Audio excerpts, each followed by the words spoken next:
Fala galera que acompanha o Elite Oculta, eu sou o Fael Portinari e eu fiquei um tempinho aí sumido de aparecer nas lives galera.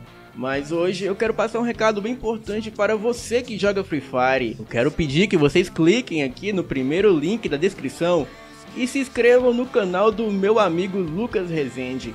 Ele é o editor aqui do Elite Oculta. Além do mais, ele merece, né galera? E pra quem joga Free Fire, ele vai estar sorteando codiguinho e gift card toda semana ao vivo nas lives. E isso só para quem for inscrito. Então não perca tempo. Cliquem aqui no primeiro link da descrição e inscreva no canal do meu amigo. Agora, vamos ao vídeo.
Boa noite a todos do canal Elite Oculta.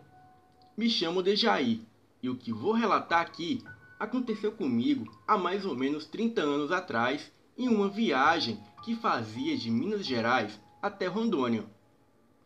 Sou caminhoneiro aposentado e na época eu tinha lá os meus 40 anos de idade. Bem, como todos sabem, a maioria dos caminhoneiros é cheio de rolos. É uma mulher em cada estado do Brasil. Bom, o meu caso não era para tanto, mas eu deveria ter umas 4 mulheres aí pelo Brasil afora. Lá para os anos 80, eu trabalhava transportando peça da Fiat de Betim, uma cidade próxima a Belo Horizonte. E desta cidade eu ia até o estado de Rondônia. Trabalhava terceirizado. E meu sonho era juntar dinheiro para comprar o meu próprio caminhão. Se eu conseguisse tal feito, eu deixaria de ganhar uma mixaria para ganhar até 20 vezes mais. Porém, o meu dinheiro ia todo embora com mulheres e vícios.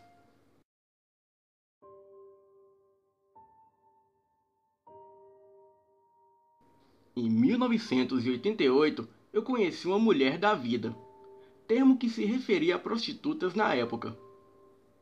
A conheci em um prostíbulo, bem próximo à Chapada dos Guimarães, no Mato Grosso. Ela se chamava Conceição.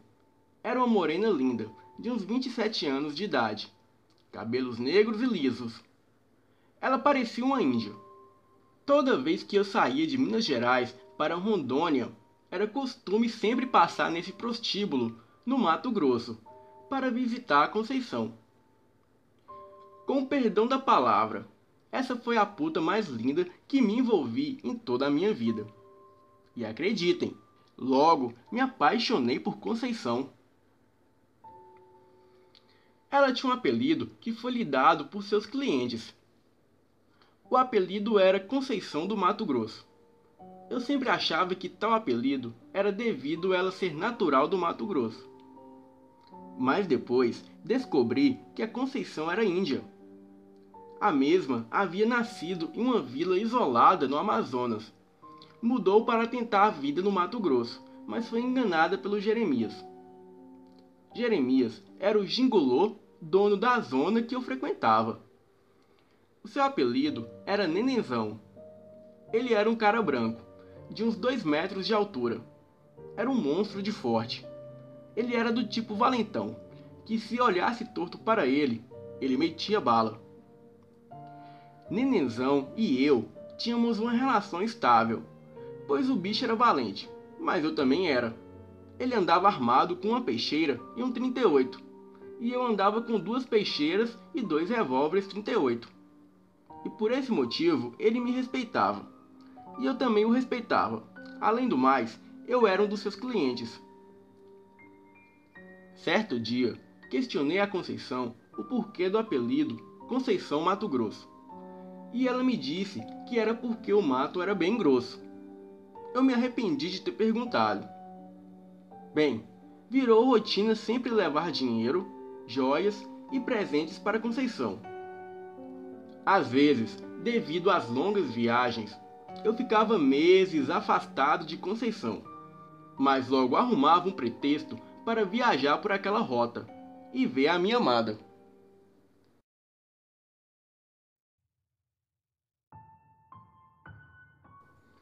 Uma certa noite, cheguei naquela fazenda onde funcionava esse prostíbulo, e a Conceição estava com outro homem na cama. Aquilo me enfureceu muito. Fui até o quarto que estava o casal e apontei a arma para o homem que mantinha relações sexual com ela. Quando vi aquilo, fiquei enfurecido. Puxei o gatilho para atirar. Mas logo ouvi um tec. Era um barulho de outro gatilho que vinha no meu ouvido. Era Nenenzão. Ele disse que atiraria em mim se eu atirasse no seu cliente.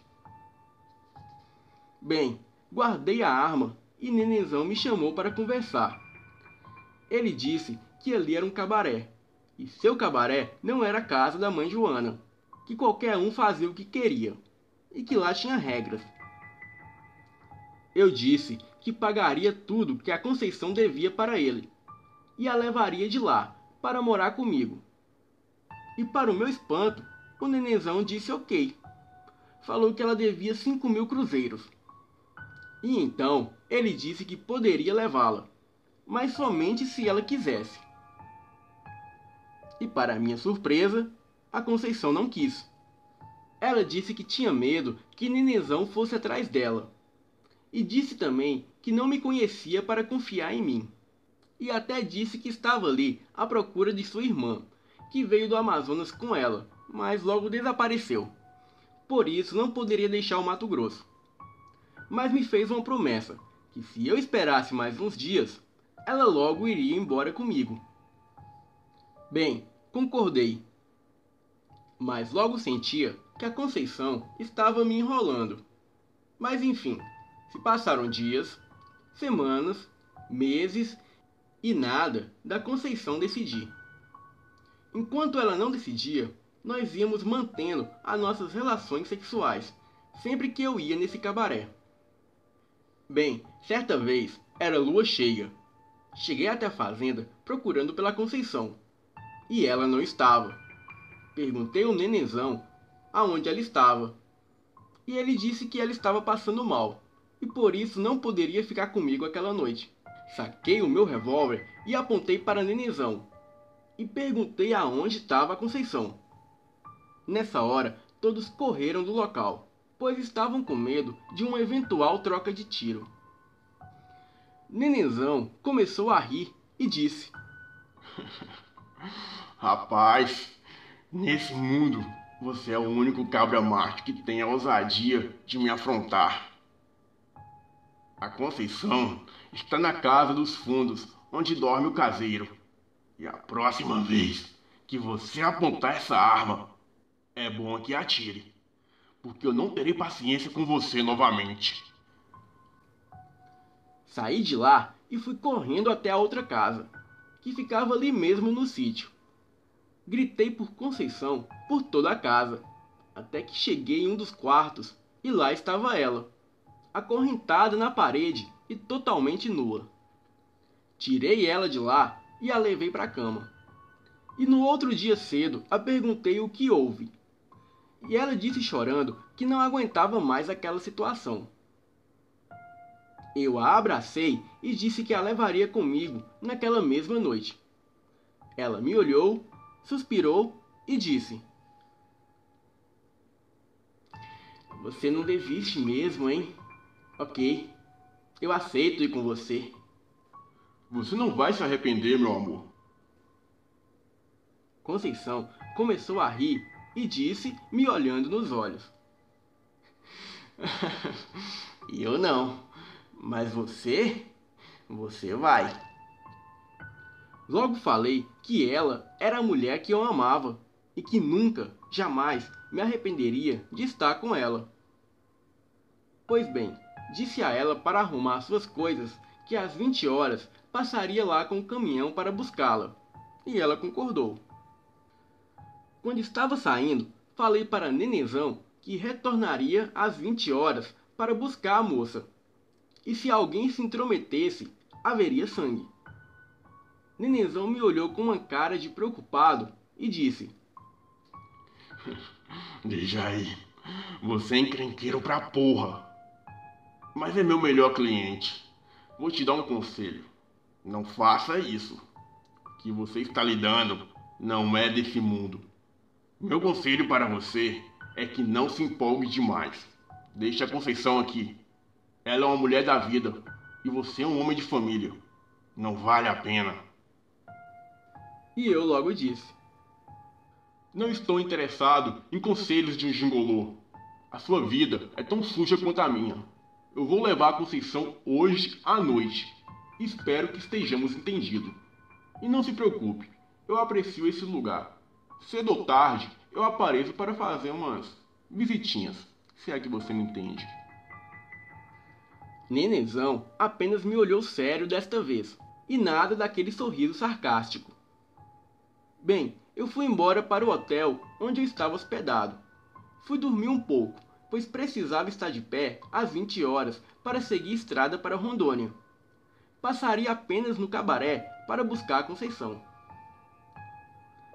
Assim que retornei para o cabaré, para minha surpresa, a Conceição já me esperava no andar de baixo. E tudo estava na mais perfeita paz, sem brigas e sem tiroteios, como eu pensei que seria. Bem, a Conceição estava apenas com uma bolsa pequena.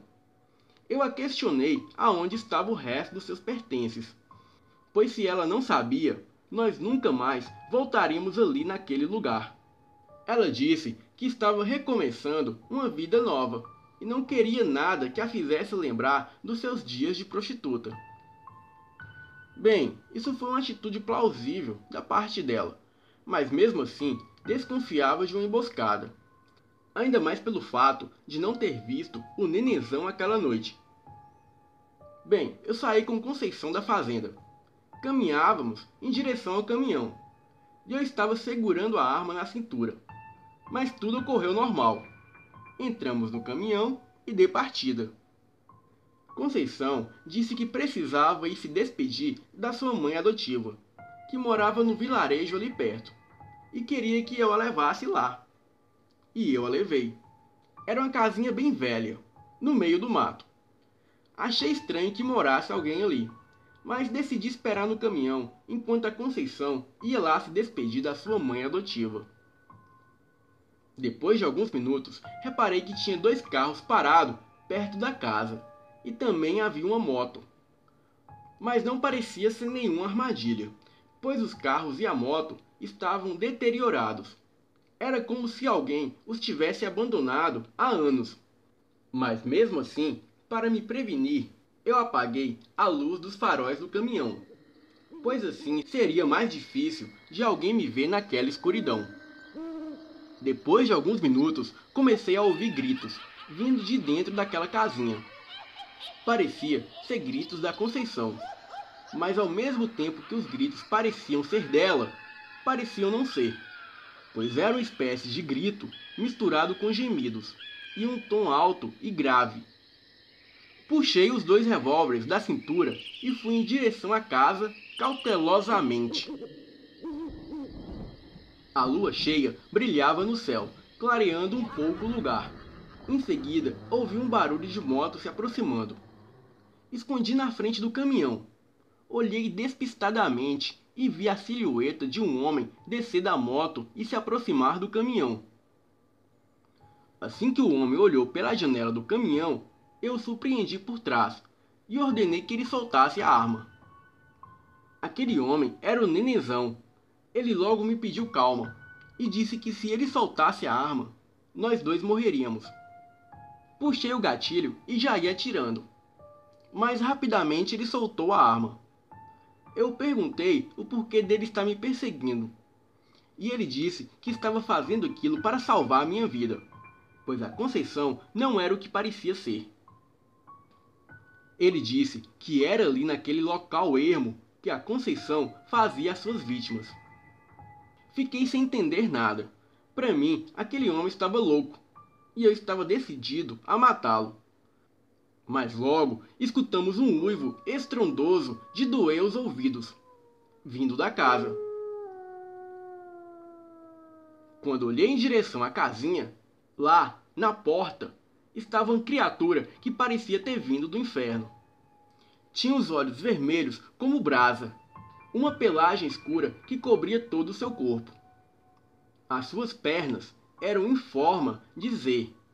Aquilo era corcunda e os seus braços ficavam quase encostando no chão. Fiquei sem reação. A criatura veio correndo em nosso encalço. O nenenzão pegou a arma no chão e conseguiu dar 2 tiros na criatura. Porém, acho que ele acertou apenas um. Mas aquela coisa nem se abalou com o tiro.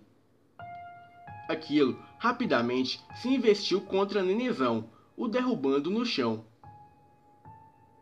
Eu, com receio de acertar Nenenzão, não atirei na coisa, mas cravei a minha peixeira nas costas daquilo. A coisa correu para o mato. Eu logo entrei e liguei o caminhão. Chamei Nenenzão, mas ele estava procurando a arma que caiu no momento em que ele foi atacado. Mas logo a achou. Mas assim que abriu a porta do caminhão para entrar, a criatura o agarrou por trás. Ele, como era muito forte, conseguiu entrar com a criatura o agarrando pelas costas. Porém, só metade daquele bicho entrou no caminhão. Nenenzão pedia desesperado que eu atirasse, mas a criatura se movia muito rápido. Aquilo cravou seus dentes no pescoço de Nenenzão e, com apenas uma mordida, quase arrancou seu pescoço. Foi sangue para todos os lados. E em seguida o puxou para fora do caminhão. Dei a ré para ir embora dali, mas a coisa pulou bem no capô do caminhão. Mas dessa vez eu meti bala. Aquilo logo caiu embaixo do caminhão, então acelerei para passar por cima. Mas acreditem, foi difícil passar com um caminhão por cima daquilo, pois a coisa parecia levantar o caminhão, coisa que eu julgo impossível de acontecer. Mas logo consegui passar por cima daquilo. Assim que passei por cima da criatura por completo, parei o caminhão, respirei fundo, recarreguei a arma e logo desci do caminhão para buscar a Conceição, pois na minha cabeça ela estava na casinha escondida da criatura. Então, para me prevenir, eu me aproximei do corpo daquele bicho e descarreguei o revólver naquilo. Fui até Nenenzão ver se ele ainda estava vivo, mas era tarde demais para ele. Quem diria, aquele homem se arriscou para me salvar. Pois é, vai conhecer o coração do ser humano. Me despedi dele e fechei os seus olhos. E quando volto a atenção novamente para a criatura, aquilo havia sumido. Quem estava ali, caída e sangrando, agora era a Conceição, nua e com várias perfurações de bala pelo corpo. Até então, eu havia agido por instinto. Não tinha consciência do que estava acontecendo. Por isso, o meu corpo tinha adrenalina e não medo. Mas agora que tomei consciência de tudo, que estava ali com 2 cadáveres e que aquilo foi de fato uma tocaia de Conceição para mim, o medo veio dos pés até a espinha. Entrei no caminhão e saí dali o mais depressa que consegui. Eu nem fui para Rondônia, retornei para Minas. Entreguei o caminhão para o meu patrão e pedi conta. E só voltei a trabalhar como caminhoneiro 5 anos depois do ocorrido. Porém, nunca mais fiz aquela rota. E nem relatei esse caso para as autoridades, pois queria a distância daquele lugar. Posteriormente, eu vi muitas aparições de fantasmas nas rodovias, mas nada do que eu vi se comparou àquele dia em que eu fui atacado pela lobisomem. Boa noite.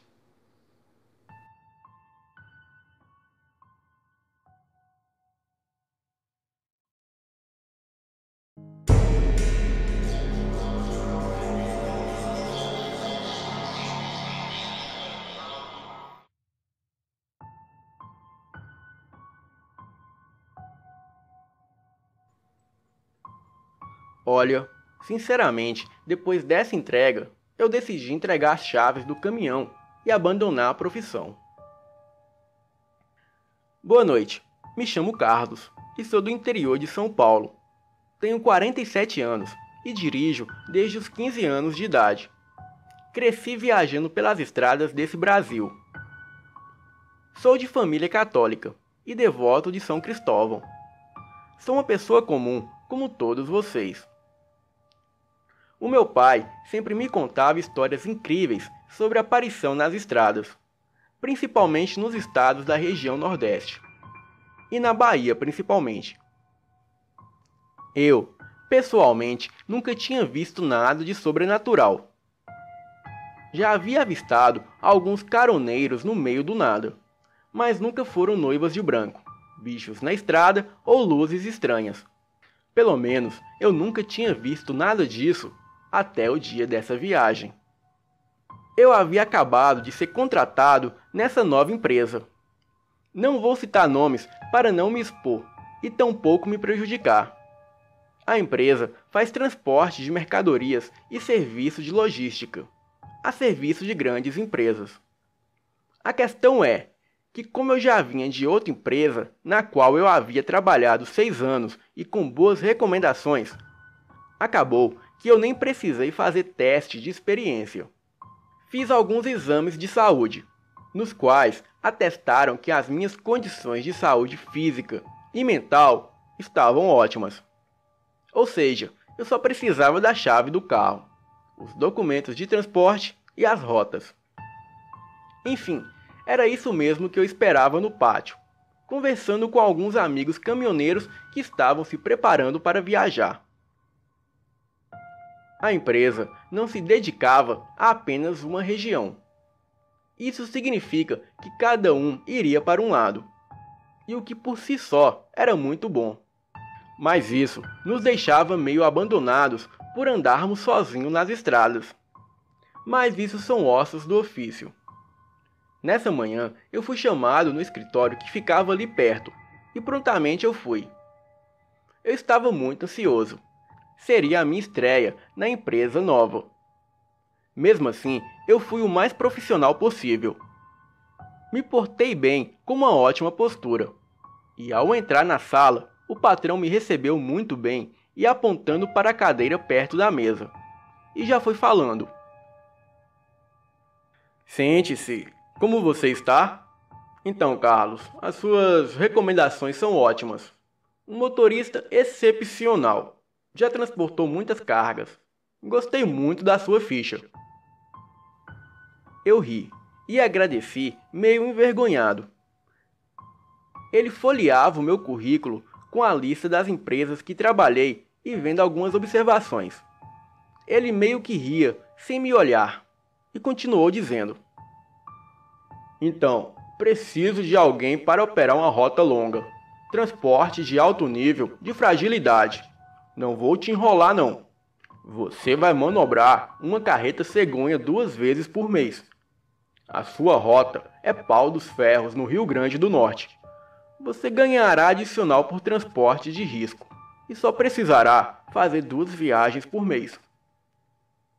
Arregalei os olhos.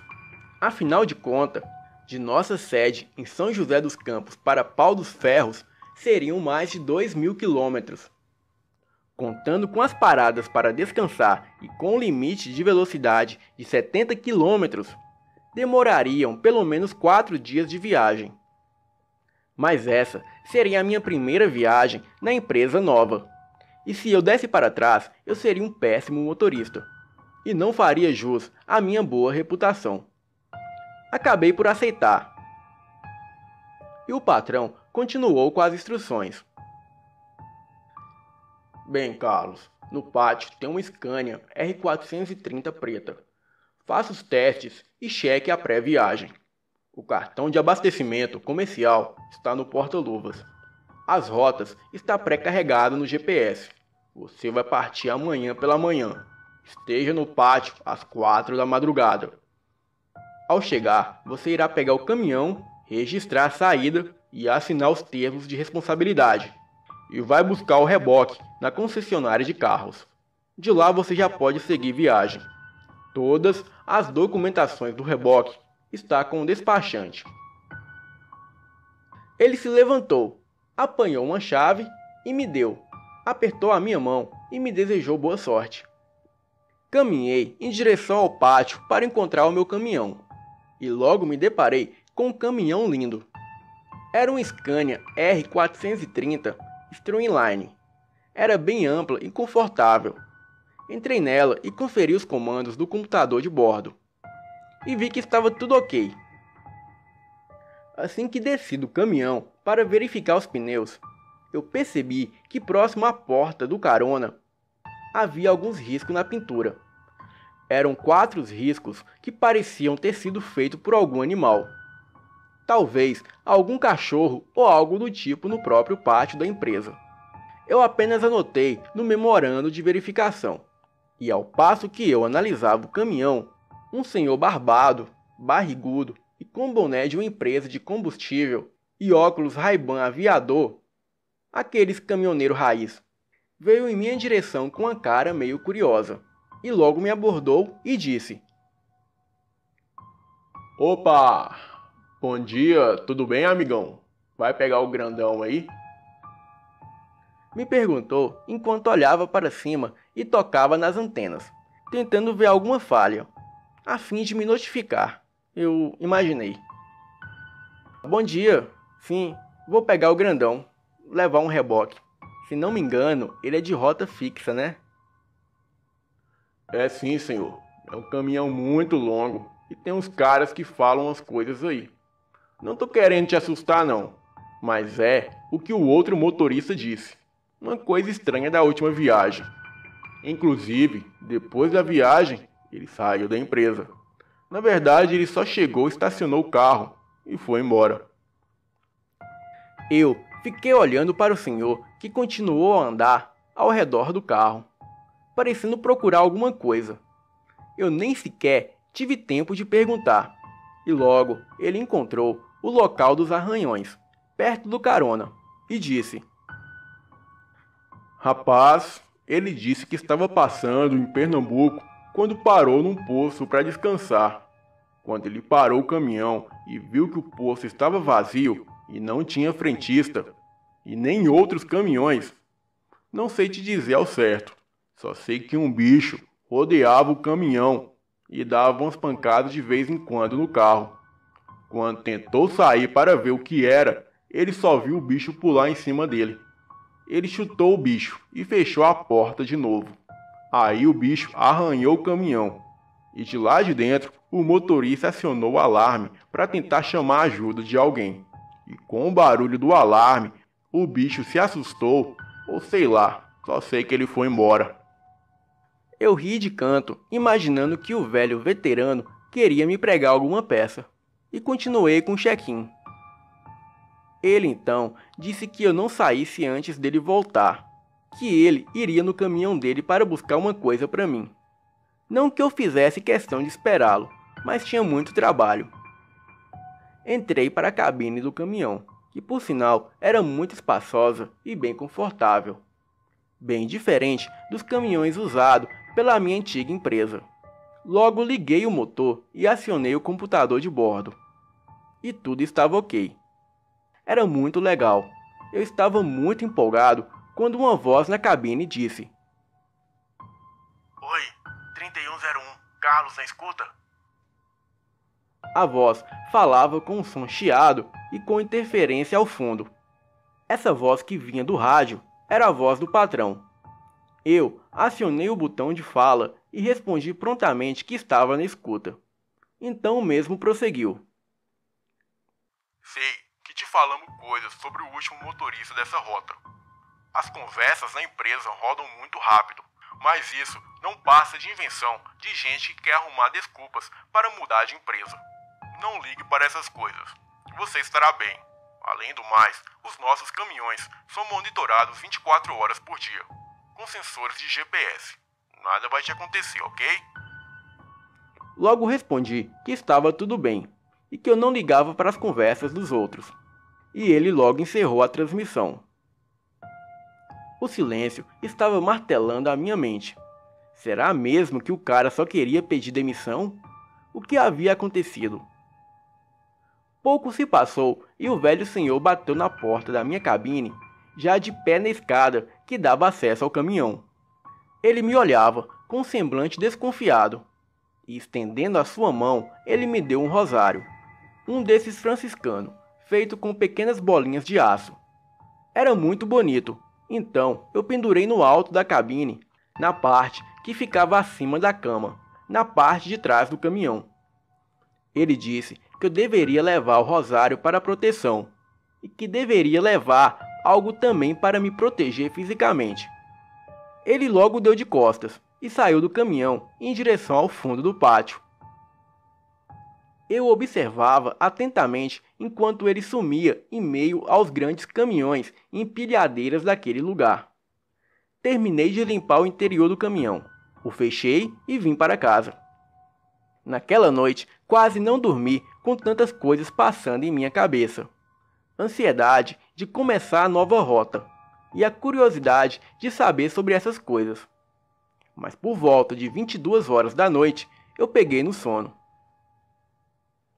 Acordei com o meu celular despertando às 5 da manhã. Me levantei, escovei os dentes, apanhei a bolsa de mantimentos e fui de bicicleta para a empresa. Ao chegar no portão, encontrei vários caminhoneiros, que também partiriam pela manhã junto comigo, ou pelo menos no mesmo horário. Ao chegar e me apresentar na portaria da empresa, o segurança me guiou até o pátio de trás, onde encontrei o reboque cegonha, ao qual eu seria responsável. Engatei o reboque e conferi a carga. Seriam 10 carros de várias marcas e modelos para uma filial de concessionária da cidade de Pau dos Ferros. Ao atestar total segurança da carga, eu fui me dirigir ao segurança para assinar a documentação de responsabilidade. Ele me deu os documentos. Logo assinei e quando já ia embora, o segurança me chamou a atenção. Ei, rapaz, você vai para uma rota que todos os motoristas estão falando umas coisas estranhas? Para garantir a sua integridade física e a da nossa carga, leve isso aqui com você. Ele me entregou um revólver calibre 38. Era bem pesado. Lógico que não era a minha primeira vez com um desses. Eu, como caminhoneiro, digo que todo motorista deve ter um desses para sua própria proteção. Eu só não havia trago o meu por medo de me complicar na empresa nova. Eu estava precisando muito de dinheiro. Mas enfim, apanhei o revólver, sem dizer praticamente nada. Caminhei em direção ao caminhão. Se eu havia recebido avisos e agora uma arma, é sinal de que algo muito errado estava acontecendo. Logo entrei no caminhão, e ao sair da empresa, eu liguei o meu som com as músicas do meu gosto, e comecei a encarar o trecho. Sempre muito atento, para não extrapolar a velocidade. Para mim, era muito importante entregar essas mercadorias intactas. O trajeto estava muito bom. Eu já havia pernoitado uma vez, e estava tudo normal. Eu estava atravessando o estado de Pernambuco na altura do município de Milagres, e relativamente próximo a Pau dos Ferros, mas não poderia prosseguir com a quantidade de combustível que aparecia no painel de instrumentos. Rodei até um posto de combustíveis mais próximo. Encontrei um posto que era até bem arrumadinho. O nome era Alto Posto Patagônia. Até que tinham as pessoas conversando. Um lugar amistoso e bem iluminado. Já era por volta de 10 horas da noite. E foi quando parei, próximo a um pequeno alojamento do lado direito do posto. No entanto, algo me chamava a atenção. e mesmo sendo uma cidade pequena, eram pouquíssimas pessoas nas ruas. Alguns botecos próximos ao posto estavam fechados, e os funcionários do posto também estavam saindo. Caminhei em direção ao frentista, e já fui tirando o boné e me apresentando. Boa noite, senhor. Eu sou o Juliano, de São Paulo. Vocês passam cartão de abastecimento empresarial? Eu falava com ele enquanto olhava para os homens sentados na calçada do posto. Notei que eles estavam surpresos com a minha presença naquele lugar. Eles pareciam olhar para os lados, apreensivos com algo. Passo sim, senhor, mas não podemos demorar, porque já estamos fechando. O frentista respondeu caminhando em minha direção e apanhando a mangueira de bomba de combustíveis.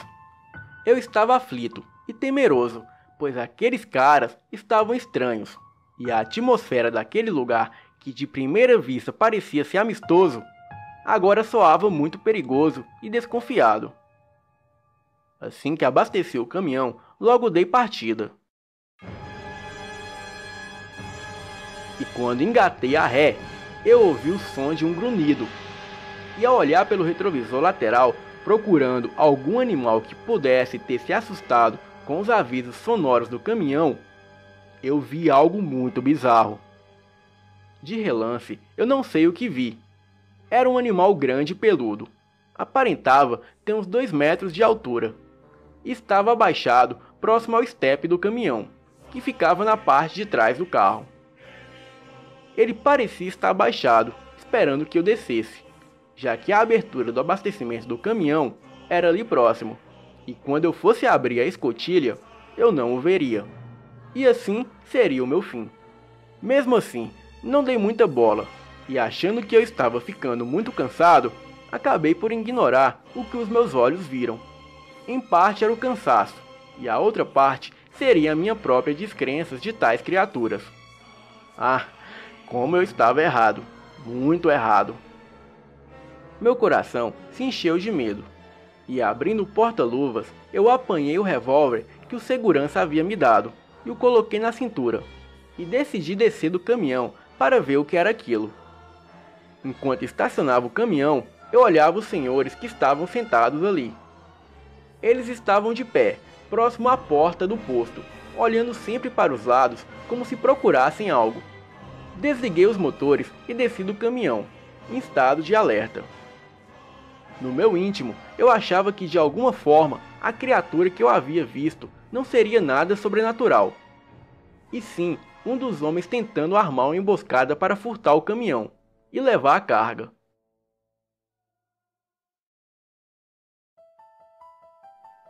Comecei a me convencer disso e passei a não dar as costas para eles.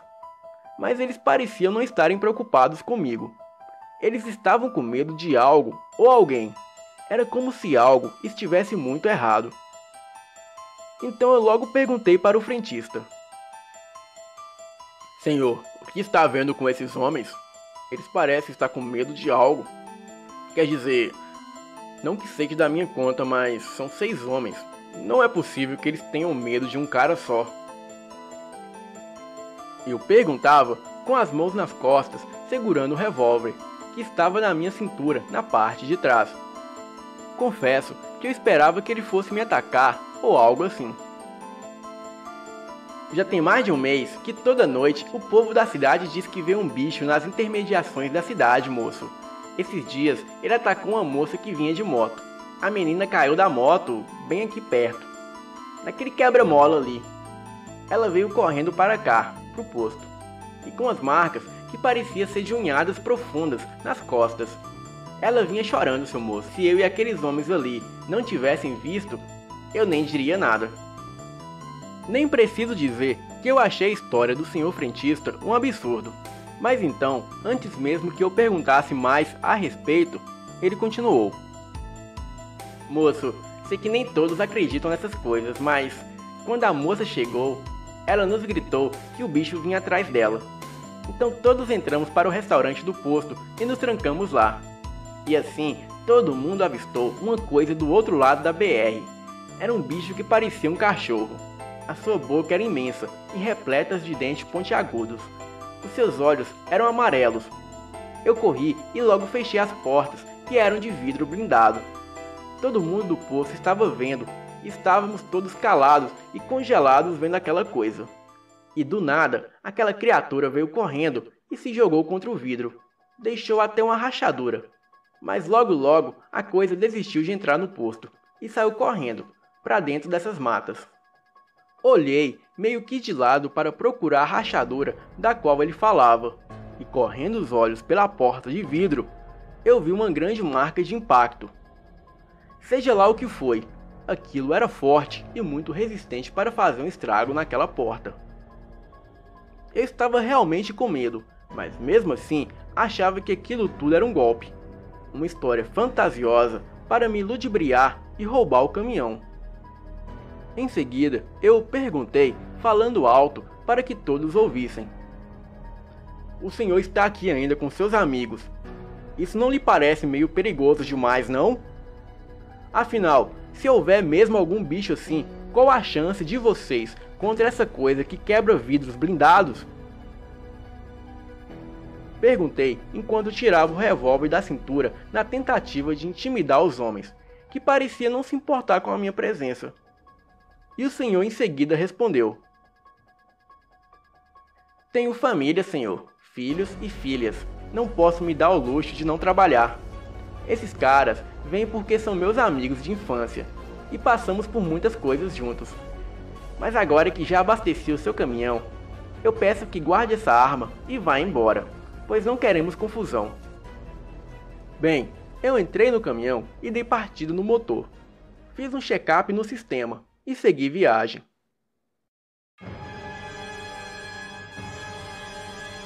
Cerca de 20 minutos após eu ter saído do posto, eu recebi uma chamada de rádio.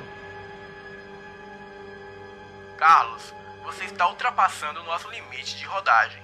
Se você parar em algum posto de fiscalização e tomar multa por conta disso, você terá que arcar com os custos e as responsabilidades. Encoste no próximo ponto de apoio e descanse, ou nós travaremos o seu carro. Este é o nosso último aviso. Era o pessoal do sistema de monitoramento de caminhões. Apanhei o rádio e acionei o botão de voz e respondi. Entendi, pode ficar tranquilo. 5 minutos depois da conversa, eu avistei um pequeno ponto de apoio. Era um lugar desconfortável e meio abandonado, com alguns banheiros e 2 postes de luz. Era somente um estacionamento, que tinha uns 2 caminhões parados. Estes caminhões de prefeitura. Deveriam estar em alguma obra por perto, mas enfim, fechei os vidros, abri as persianas e arrumei a minha cama para dormir. Já eram por volta de 5 da manhã quando eu ouvi. Eram passos pesados e um barulho como se um porco cheirasse algo. Os passos pesados davam noção de uma criatura grande e um odor pútrido que invadia a cabine, que mesmo lacrada ainda tinha um pouco de abertura para o sistema de ar. Era aterrorizante. Eu senti o meu corpo todo se arrepiar e logo me levantei procurando as chaves do caminhão. E por medo de chamar atenção, eu não acendi a luz de dentro da cabine. Eu não encontrei as chaves. Então eu apanhei o revólver e me sentei na poltrona do carona, para tentar ver se avistava algo. Aquela criatura que eu havia avistado no posto, de alguma forma, havia se escondido no caminhão cegonha, sem que ninguém o percebesse. E agora que eu parei o caminhão, esse era o momento oportuno para aquilo se confrontar comigo. Neste momento, eu ouvi um uivo estridente que vinha da parte da frente do caminhão. Era alto e aterrorizante, de deixar um cara como eu com muito medo. Eu era bastante corajoso e meio forte, e mesmo armado, eu gelei da ponta do pé à raiz do cabelo. Eu estava praticamente congelado de medo. Apanhei o celular para tentar ligar para a polícia, ou para qualquer um, mas não havia sinal de operadora nenhuma. Logo então, eu vi uma corrida pesada e rápida ao redor do caminhão. E antes mesmo de poder ter noção de algo, uma pancada fortíssima veio contra a cabine, balançando toda a estrutura. Aquela coisa era imensa. Tinha um corpo com pelos ralos e de porte que eu poderia me arriscar a dizer atlético e bem definido. Parecia ser muito forte. Mas o impressionante mesmo eram os seus olhos. Eram amarelos, cor de fogo, com bordas alaranjadas. Pareciam queimar com o fogo do inferno. Aquilo parecia me olhar freneticamente. Ele parecia saber que alguém estava ali. A criatura uivava e grunhia, e eu só pensava em ligar para a polícia. Mas eu não poderia ligar as luzes do caminhão, porque assim eu provavelmente o provocaria, e ele me mataria. O celular não pegava, e eu não encontrava as chaves do caminhão. Me sentei no canto e chorei de medo, enquanto a criatura dava voltas e voltas no caminhão. E naquela confusão eu acabei por encontrar a chave do caminhão. Corri e dei a partida nos motores. Isso deixou aquela criatura louca e muito mais violenta. Aquilo se jogava na lataria do caminhão e no último recurso, enquanto eu saía daquele lugar, o bicho, de alguma maneira, furou os pneus do caminhão com seus dentes afiados. Logo os pneus que tracionavam o carro. Aquilo me deixou sem saída. Com o barulho, os alarmes dos carros mais próximos do caminhão se acionaram. Apanhei o rádio e quase que gritando eu disse: "Estou sendo atacado por alguma coisa. Alguém me ajuda, pelo amor de Deus!" Surpresa minha, quando do outro lado o atendente respondeu: "De novo esse mesmo lugar? Essa é a segunda vez desse caminhão nesse mesmo trecho." E eu tornei a gritar: "Moço, me ajuda! Tem uma coisa tentando entrar no caminhão. Ele furou os meus pneus. Eu não tenho como sair daqui sem danificar os carros." O cara do outro lado me mandou soltar o reboque para poder aliviar o peso e sair com o caminhão. E que a empresa já havia aprovado essa atitude, pois era um caso de segurança da minha vida que deveria liberar a carga. E assim o fiz, mas mesmo assim não deu para sair. E para piorar, eu ouvi a criatura subir no teto do caminhão. E num acesso de fúria, eu ouvi ele arrancar as buzinas de ar do caminhão e danificar tudo, inclusive a antena de rádio. Agora eu estava sozinho, e para piorar, todo o alarme do sistema antifurto disparou, por perder a conexão de GPS, que foi avariada, junto com a antena de rádio. Aquilo deixou a criatura ainda mais furiosa, e me deixando quase surdo. Eu sabia que era uma questão de tempo para aquela criatura quebrar os vidros, entrar no caminhão e me matar ali dentro. Sabendo que poderia morrer ali ou lá fora, eu decidi que iria dar um fim naquela coisa. Enquanto aquilo arranhava a lataria e fazia barulhos horríveis ao redor do caminhão, eu apanhei o terço que o velho senhor caminhoneiro havia me dado e verifiquei se as munições do revólver estavam boas. E decidi descer e confrontar aquela coisa. Quando ouvi a criatura dar porradas e arranhões no lado do caminhão, eu desci pelo lado oposto e corri em direção de uma das carretas de obras da prefeitura próxima ao meu caminhão. E observei que elas estavam ali e que não eram usadas por um bom tempo. Me apercebi que eu estava só. E quando me voltei para o caminhão, eu vi surgir da direção da cabine aquela coisa novamente. Aquilo era enorme, e da sua boca escorria sangue com saliva. Ele parecia se deliciar com aquela situação. As minhas mãos suavam, as minhas pernas tremiam, e eu quase não via nada por causa das lágrimas. A criatura vinha em minha direção, em passos curtos e lentos, e a cada passo dela eu travava cada vez mais. E foi quando eu tomei coragem, e cerca de 10 metros de distância da criatura, eu comecei a disparar. 1, 2, 3, 4, 5, 6 tiros, um atrás do outro. A criatura, que há pouco tempo era imponente, estava a uns 2 metros de mim, baleada e muito avariada, com vários furos de bala no peito. aquilo caiu bem na minha frente, mas não antes de me dar uma patada que me arranhou e me jogou uns metros de distância. Com a respiração cansada e ofegante, eu vi na minha frente a fera dar lugar a um homem. E vi também uma viatura da polícia chegar ao local. As luzes azuis e vermelhas eram lindas. Depois disso, eu não vi mais nada. Só ouvi pouco do que o pessoal do SAMU dizia. Masculino de 28 anos de idade, aproximadamente 70 quilos, com escoriações e ferimentos, provavelmente proveniente de arma branca, perca de sangue e inconsciência parcial, provável estado de choque profundo. Depois, eu não ouvi mais nada.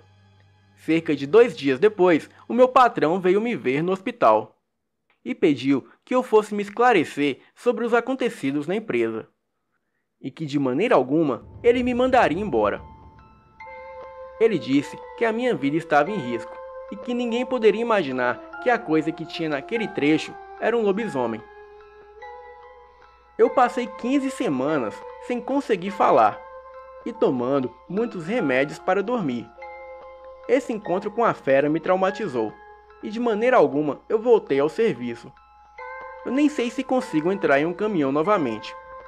Eu vou contar essa história ao meu patrão, até porque acho que de alguma maneira ele já sabia que isso aconteceria. Mas enfim, depois dessa eu vou procurar um trabalho em alguma outra empresa. E um cargo que eu não precise passar por qualquer coisa parecida com isso. Boa noite.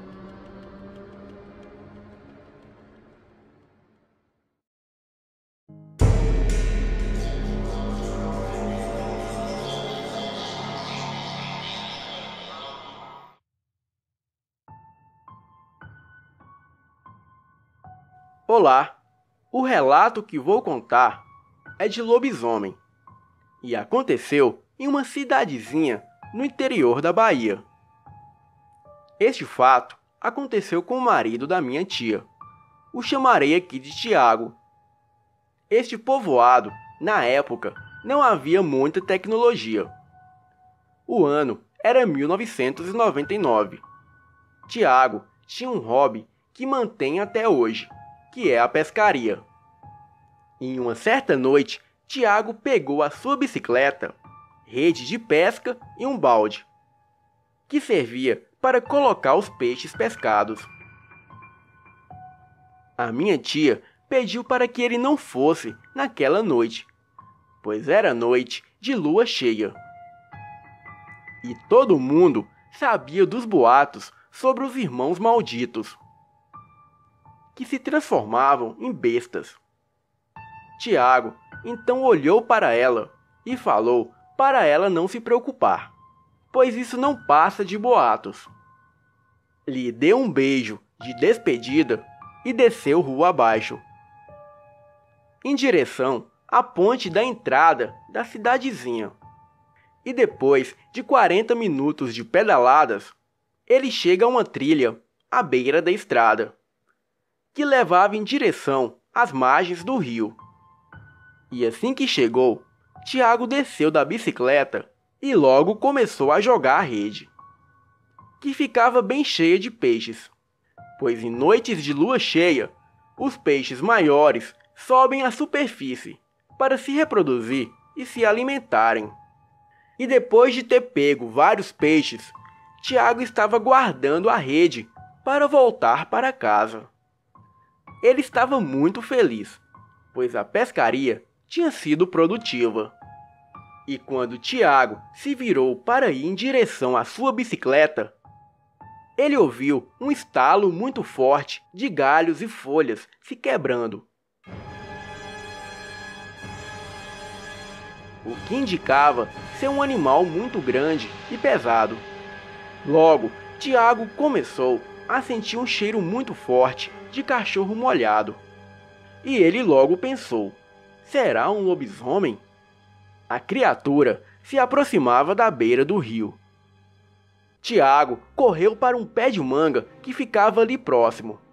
E só foi o tempo de subir na árvore e um grande cachorro preto com olhos vermelhos saiu do meio do mato e se aproximava da beira do rio. Aquela criatura era enorme. Estava em 4 patas e começou a beber a água do rio, como fazem os cachorros. Tiago estava com tanto medo que não sentia mais as suas pernas. A criatura então se colocou em 2 patas, cheirando o ar. E assim que avistou os baldes de peixes, aquilo se colocou novamente em 4 patas. E em um grande salto, aquilo pulou o rio, devorando os peixes com muita ferocidade. A criatura despedaçava o balde e rasgava toda a rede. O Tiago conta que tem certeza que aquela fera não o atacou porque o cheiro dos peixes disfarçava o seu próprio cheiro. Então, aquela criatura se virou e ficou farejando o ar novamente. E aquilo correu em direção a uma plantação de milho que ficava ali próximo. Tiago desceu da árvore às pressas, pegou a sua bicicleta e pedalou o mais rápido possível para casa. Seria aquilo mesmo um lobisomem? Ele se perguntava. E depois de alguns minutos, ele logo via as luzes da ponte. Respirou aliviado, pois já estava chegando em segurança.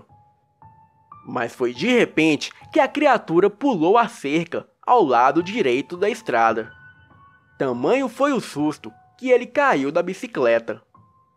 A criatura veio andando em passos lentos em sua direção. E quando a criatura já estava frente a frente com ele, Tiago sentiu a morte vindo pegá-lo pessoalmente. E mesmo com muito medo, ele reparou que este lobisomem não era o mesmo que devorava os seus peixes, pois este lobisomem tinha pelos acinzentados e os olhos amarelos. A criatura lançou um olhar de fúria em Tiago, e quando abriu a boca para o atacar, um enorme vulto negro pula de trás da cerca, atacando aquele lobisomem. Tiago logo percebeu que era a fera que ele tinha visto há minutos atrás. Ele conta que as 2 feras se moviam em círculos, rugindo e se encarando ferozmente. E ele então pôde presenciar a luta entre 2 lobisomens, que se enfrentavam com muito ódio. E foi aí que ele viu uma grande chance de sair vivo daquela noite de terror. Tiago correu até a sua bicicleta e subiu rapidamente, e pedalou para casa o mais rápido que pôde. Assim que atravessou a ponte, ele ainda podia ouvir os rugidos e uivos das feras que ainda lutavam na estrada escura. E quando chegou em sua casa, ele gritou para minha tia, pois já não conseguia abrir a porta de tanto medo. A minha tia acordou e abriu a porta. A minha tia acordou e correu até a porta muito preocupada. E quando abriu, o Tiago entrou desesperadamente e bateu a porta em seguida. A minha tia, vendo que ele estava todo arranhado, o perguntou o que tinha acontecido. Porém, ele se gaguejava de medo, e a minha tia o serviu uma xícara de chá. E depois de alguns minutos mais calmo, ele pediu para a minha tia se sentar e lhe contou toda a história. A minha tia disse a ele que a sua avó já lhe contava histórias sobre esse tipo de bicho que atacava nas noites de lua cheia, e que ele teve muita sorte de sair vivo.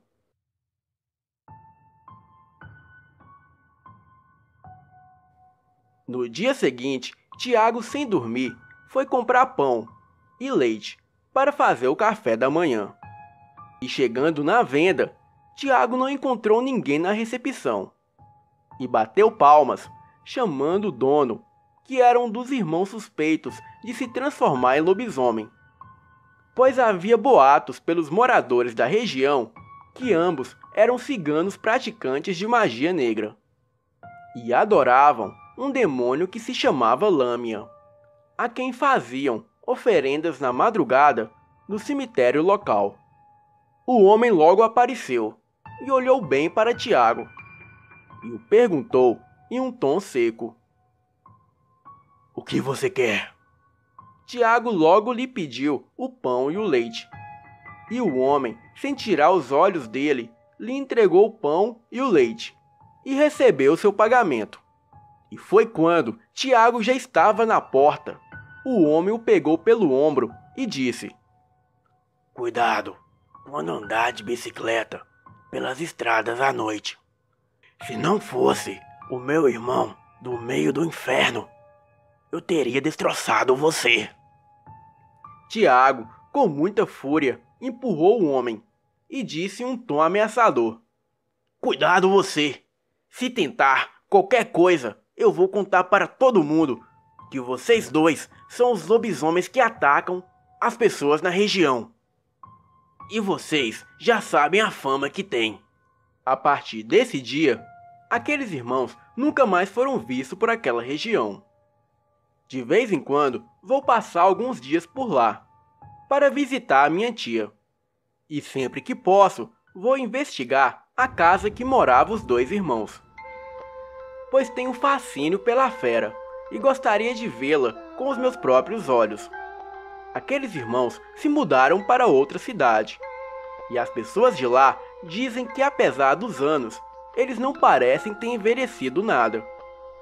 E foi numa dessas minhas idas à casa da minha tia que eu tive a pior experiência da minha vida. Eu vi até o que não queria ver, mas isso fica para um outro relato, que enviarei em breve. Boa noite.